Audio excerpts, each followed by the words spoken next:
ওহ বাপ রে বাপ, এত জ্ঞান!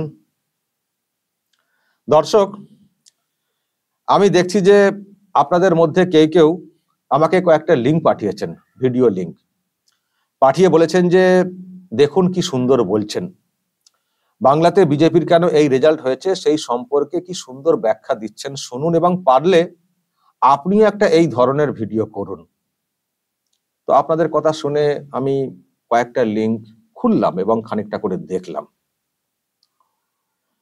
দর্শক, এটা সত্যি যে দেখতে দেখতে আমিও চমকে উঠছিলাম, কারণ ওখানে যেভাবে বলা হচ্ছে একেবারে নাম ধরে ধরে এই নেতার ওই দোষ সেই দোষ, ওই নেতার এই দোষ সেই দোষ, ইনি কেন ওটা করলেন, উনি কেন সেটা করলেন, এটা না করলে এটা হতো না, একেবারে ডিটেলস বলে দিচ্ছেন, পুরো ভুল ত্রুটি দোষ সব একেবারে ধরে দিচ্ছেন।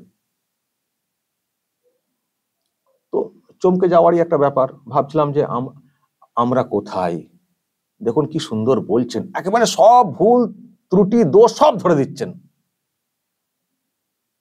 আর আমাদের মাথাতে তো এইসব বই আসে না। তো অবাক হচ্ছিলাম এইসব আর কি দেখে শুনে। কিন্তু একটা প্রশ্ন মনে জাগছিল যে যখন এত বিচার বুদ্ধি, যখন এত ভুল ধরতে পারেন, একেবারে নেতা ধরে ধরে যেভাবে ভুল ধরে দিচ্ছেন, যে ভুলগুলো ধরছেন সেগুলো তো সবটাই হচ্ছে আগের। আজকে যখন এটা বলছেন তার মানে নিশ্চয়ই আগেও এই ভুল আপনাদের চোখে ধরা পড়েছে। তো তাহলে ভোট পর্ব চলাকালীন কেন কথাগুলো বলছিলেন না, আজকে রেজাল্টের পরে কেন কথাগুলো বলছেন?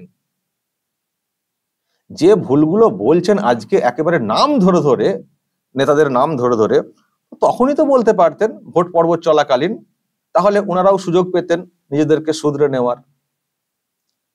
তখনকার ভুল তখন বললেন না, রেজাল্টের পরে বলছেন, এখন বলছেন, এখন এত জ্ঞান ফলাচ্ছেন, কারণটা কি? এই প্রশ্ন দর্শক মনের মধ্যে জাগছিল দেখতে দেখতে।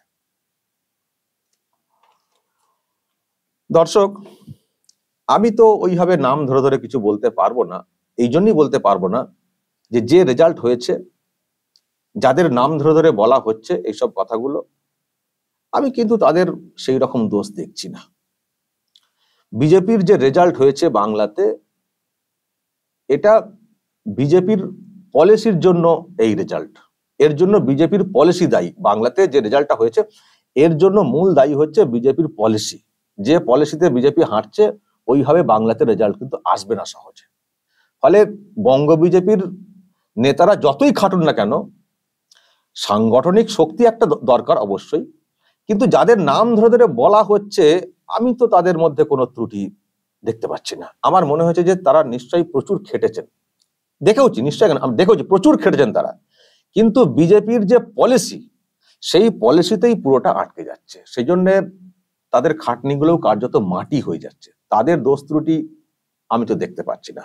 তারা এর পরেও যতই খাটুন না কেন, যদি বিজেপির পলিসিগত চেঞ্জ এই বাংলার জন্য না আনা হয়, রেজাল্ট কোনোদিনই আসবে না।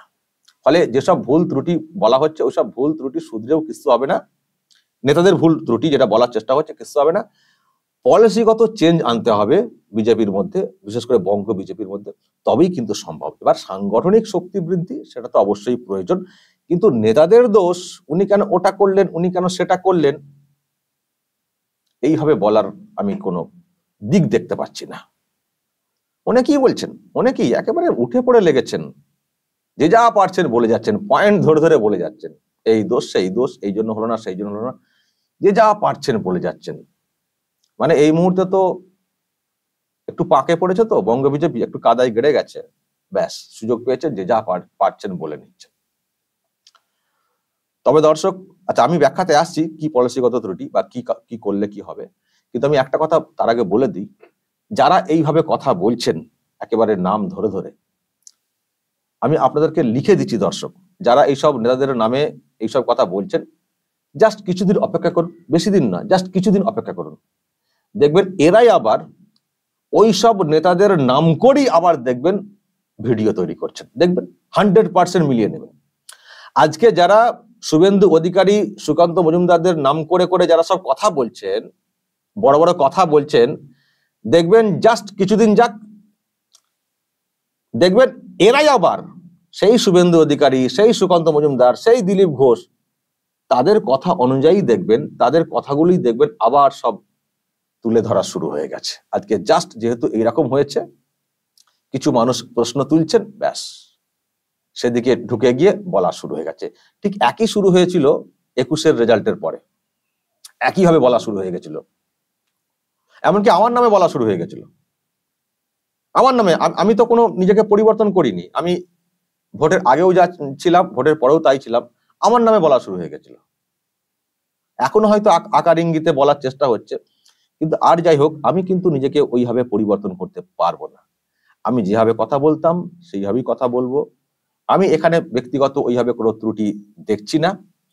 বিজেপির পলিসিগত ত্রুটি আছে, সেগুলোকে শুধরাতে হবে, সেটা আমি জোর গলাতে বলবো। ফলে যারা আজকে এইসব কথা বলছেন, শুধু অপেক্ষা করুন কয়েকটা দিন, দেখবেন সেই নেতাদের গুণগান করেই আবার দেখবেন ভিডিও করা শুরু হয়ে গেছে। জাস্ট অপেক্ষা করুন। দর্শক, আমি যে কথাটা বলতে চাই আজকে, এই যে বিজেপির হারের যে সব কারণ নিয়ে আলোচনা হচ্ছে, 8টা-10টা পয়েন্ট অনেকে বলছেন, আমি কিন্তু এত পয়েন্টে যাচ্ছি না।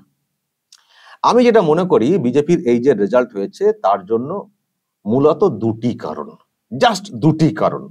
বাদবাকি যেসব কারণ রয়েছে সেগুলো সব হচ্ছে অ্যাডিশনাল, সেগুলো কিন্তু মূল কারণ না। দুটি যে মূল কারণ, সেই দুটো কারণ হচ্ছে এই দুটো: সংখ্যালঘু ভোট আর হচ্ছে রিগিং। এই দুটি হচ্ছে মূল কারণ। বাকি যেসব কারণ রয়েছে সেগুলো সব অ্যাডিশনাল, এই সামান্য সামান্য ইফেক্ট, বিরাট কিছু কারণ না। এই দুটি কারণের সমাধান যদি বঙ্গ বিজেপি করতে না পারে, যে নেতাই যত খাটুন না কেন, যতই ছুটোছুটি করুন না কেন, যতই বক্তব্য রাখুন না কেন, বঙ্গ বিজেপিতে রেজাল্ট আসবে না। বাদ বাকি সব কারণ হচ্ছে অ্যাডিশনাল। আর কেউ কেউ আর বলার চেষ্টা করছেন লক্ষ্মীর ভান্ডার, লক্ষ্মীর ভান্ডার। আমার তো মনে হয় লক্ষ্মীর ভান্ডারটা কোনো কারণই না। যদি সত্যি লক্ষ্মীর ভান্ডারটা কারণ হতো, তাহলে একটা সিটেও বিজেপি জিততে পারতো না। পূর্ব মেদিনীপুরে কি লক্ষ্মীর ভান্ডার চালু নেই? পুরুলিয়ায় কি লক্ষ্মীর ভান্ডার চালু নেই? রানাঘাটে কি লক্ষ্মীর ভান্ডার চালু নেই? তাহলে সেখানে বিজেপি জিতলো কি করে? লক্ষ্মীর ভান্ডারটা কোনো কারণ না। আর আমি এটাও বলবো, লক্ষ্মীর ভান্ডারকে কাউন্টার করে এই যে বিজেপির লোকেরা বলছেন আমরা এলে 3,000 টাকা করে দেবো, আমার মনে হয় না ওটাও বলার কোনো কারণ রয়েছে। লক্ষ্মীর ভান্ডারটা কোনো কারণ না, এটা বাংলার মানুষ মোটামুটি বুঝে নিয়েছেন। এখন রেজাল্ট হয়েছে বলে লক্ষ্মীর ভান্ডার বলে কথা বলা হচ্ছে, ওটা কোনো কারণ না। আরো অন্যদিকে জোর দিলে আমার মনে হয় রেজাল্ট আসবে। আর এটাই বা কেন হবে? আমরা যারা নিজেরাই বলি যে লক্ষ্মীর ভান্ডার কেন দেওয়া হবে, কেন সকলকে দেওয়া হবে, এটা আবার কি পলিসি হলো, যখন আমরা বলছি, এর যখন আমরা বিরোধিতা করছি, তখন আবার এরই কাউন্টার করা হচ্ছে 1,000 টাকাটাকে 3,000 টাকা করে দেবো, এটা কেন করা হবে? এটা তো আমরাও সমর্থন করতে পারবো না। বরং আমরা কি বলতে চাই? আমরা বলতে চাই 1,000 না, বলুন 5,000 দেবো, কিন্তু সকলকে দেব না। যারা গরিব, যারা নিডি, তাদেরকে দেব। আর এটাই তো সরকারি পলিসি হওয়া উচিত। সকলকে কেন সমান টাকা দেওয়া হবে? লক্ষ্মীর ভান্ডার একজন জঙ্গলে কাঠ যারা কাঠ কেটে নিয়ে আসেন, সেই পরিবারের মহিলা পাবেন 1,000, আর সৌরভ গাঙ্গুলির ওয়াইফও পাবেন 1,000। এটা কখনো হয়? এটা কখনো পলিসি হয়? যার নেই তাকে বেশি করে দাও, যার আছে তাকে দিও না, দরকার হলে তার থেকে নাও। এটাই তো সরকারি পলিসি। তো এই যে 1,000-এর বদলে 3,000 দেবো, বিজেপি যেটা বলার চেষ্টা করছে, আমি কিন্তু এর ঘোর বিরোধী। বরং বিজেপি বলুক 3,000 না, 5,000 দেবো, কিন্তু যাদের দরকার তাদেরকে দেবো, যাদের দরকার নেই তাদেরকে দিয়ে টাকাটা নষ্ট করবো না। তারা অন্যভাবে সব নষ্ট করে দেন, ফুচকা খেয়ে ইত্যাদি করে নষ্ট করে দেন, সেটা না। যার দরকার তাদেরকে আমরা অনেক বেশি করে দেবো, এটা বলুক। আমার মনে হয় মানুষও সেটা গ্রহণ করবেন, মানুষও সেটা গ্রহণ করবেন। তৃণমূল কংগ্রেস সকলকে দিয়ে সকলের ভোটটা আদায় করার একটা পলিসি করেছে, কিন্তু আমার মনে হয় না এটা কোনো ম্যাটার করবে। কারণ লক্ষ্মীর ভান্ডারটা কোনো ম্যাটার করেনি এই ভোটে। তাহলে একটা সেন্টারও তাহলে বিজেপি জিততে পারত না। তো দর্শক, এই হচ্ছে বিষয়। মেন যে দুটো কারণ, সেটা হচ্ছে সংখ্যালঘু ভোট এবং রিগিং। সংখ্যালঘু ভোট হচ্ছে 30%। আর একটা বিষয়কে ভেবে এগোতে হবে যে এই বাংলাতে রিগিং বন্ধ করা যাবে না। তো রিগিং এর জন্য 15 থেকে 20% ভোট এমনি ছেড়ে রাখতে হবে। তার মানে বিজেপিকে ক্ষমতায় আসতে গেলে 70% ভোটকে টার্গেট রেখে এগোতে হবে, যাতে করে রিগিং এর জন্য প্লাস মাইনাস করে অন্তত 51% ভোট থাকে, যার মাধ্যমে ক্ষমতায় আসবে। টার্গেট রাখতে হবে 70% ভোট সমর্থনের জন্য। কিন্তু যদি 70% ভোট সমর্থনের জন্য যদি ভাবা হয়, তাহলে কি আর ওই শুধু 70% কমিউনিটিকে অ্যাপিল করলে হবে? মানে শুধু হিন্দুদেরকে অ্যাপিল করলে হবে? তাহলে তো পুরো 100% মানুষের কাছে অ্যাপিলটা করতে হবে। যদি সেটা না করা হয় তাহলে কি করে হবে? যদি সংখ্যালঘুদেরকে বাদ দিয়ে করার চেষ্টা হয়, তার মানে পড়ে রইল 70%। 70% মানে কমিউনিটি, তাদেরকে আমরা অ্যাপিল করছি, আর 70%ই আমাদের সঙ্গে থাকবে, এটা যদি ভাবা হয় তাহলে ভুল ভাবা হবে। এগুলো ভুল, ওইগুলো ভুল না যে ভুলগুলো বলা হচ্ছে। আমি আমি এখানে যেভাবে রিগিং হয়, এ রিগিং বন্ধ করা যাবে না। এর অন্দরে সায়েন্টিফিক রিগিং আছে, ডিরেক্টলি রিগিং আছে, এ বন্ধ করা যাবে না। সুতরাং রিগিং এর জন্য 5 থেকে 10% ছেড়ে দিতে হবে। তার মানে জিততে গেলে কম করে 70% সমর্থন আদায় করতে হবে। ভোট বাক্সে হয়তো অঙ্কে দেখা যাবে কম, কিন্তু টার্গেটটা 70%, তারপরে প্লাস মাইনাস করে 50% 51% আসবে, বা ক্ষমতা দখলের পার্সেন্টেজ আসবে। তো সেটা যদি আমাকে টার্গেট করতে হয়, তাহলে তো আমাকে 100% মানুষের কাছে অ্যাপিলটা করতে হবে। কিন্তু বিজেপি যদি প্রথম থেকেই সংখ্যালঘুকে ছেড়ে দিয়ে এগোনোর চেষ্টা করে, তাহলে তো 30% তো ওখানেই বাদ হয়ে গেল। আর 70% এর মধ্যে 70% তারা পাবে, এটা ভাবা তো বোকামির কাজ হবে। তো এই জায়গাতে ভাবতে হবে বিজেপিকে, যে সবকা সাথ সবকা বিকাশ যখন আমাদের স্লোগান, তাহলে আমরা সবার কাছে কেন অ্যাপিলটা করব না? তাহলে আমরা এমন কিছু কেন বলবো যার জন্য সংখ্যালঘুরা সরে পড়বে? এটা কেন করব? এই পলিসিগত যে ত্রুটি, এটাকে পরিবর্তন করতে হবে। এটা হচ্ছে ভুল। এটা না করলে ক্ষমতায় আসা কিন্তু বাংলাতে যাবে না। আর এই যে রিগিং এর যে বিষয়টা, ভালো করে খোঁজ নিয়ে দেখবেন, যেগুলো বুথ ক্যাপচারিং ইত্যাদিগুলো হয়, যারা রিগিং করে ডিরেক্টলি, তারাও দর্শক দেখবেন যে তারাও কিন্তু এই সংখ্যালঘু সম্প্রদায়েরই বেশি। তার মানে সংখ্যালঘু সম্প্রদায়কে যদি কনফিডেন্সে নেওয়া যায়, তাহলে রিগিংটাও কিন্তু অনেকটা কমে যাবে। কারণ এই রিগিং, ছাপ্পা, মারামারি, খুনোখুনি, আগুন জ্বালানো, এই সেকশনটাই করে বেশি সংখ্যালঘুদের। ফলে সংখ্যালঘুদেরকে যদি কনফিডেন্সে নেওয়া যায়, তাহলে রিগিংটাও কমে যাবে, ফলে জিততে আরো খানিকটা সুবিধা হবে। এইগুলো হচ্ছে ভাববার বিষয়। এইসবের সমাধান না করে শুধু নেতা কেন এই করলেন, নেতা কেন ওই করলেন, এখানে কেন গেলেন, সেখানে কেন গেলেন না, এইসব করে কিছু লাভ হবে না। আসল জায়গায় গোড়াতে গলদ রয়েছে। এই গোড়ায় যে গলদ, সেগুলোকে না করলে ওই ভাতা, অমুক, স্মার্ট কার্ড, অমুক তমক এইসব বলে কিচ্ছু হবে না, কোনো লাভ হবে না। এই সংখ্যালঘুদেরকে কনফিডেন্সে কি করে নেওয়া যায় সেটা ভাবতে হবে। কারণ এর পরেও যখন ভোট হবে, রিগিং ছাড়া এখানে ভোট হবে না। তার মধ্যে সায়েন্টিফিক রিগিং রয়েছে। সেই জন্য টার্গেট সমর্থন মিনিমাম চাইতে হবে 70%। আর 70% সমর্থন এসে যাবে শুধু হিন্দু ভোট থেকে, এটা ভেবে এটা ভাবা যাবে না। কারণ 30% সংখ্যা লঘুরা যেমন মানে তৃণমূল কংগ্রেসের সমর্থক হিসেবে আছে, প্রায় 10% বলবো, কিছু কম।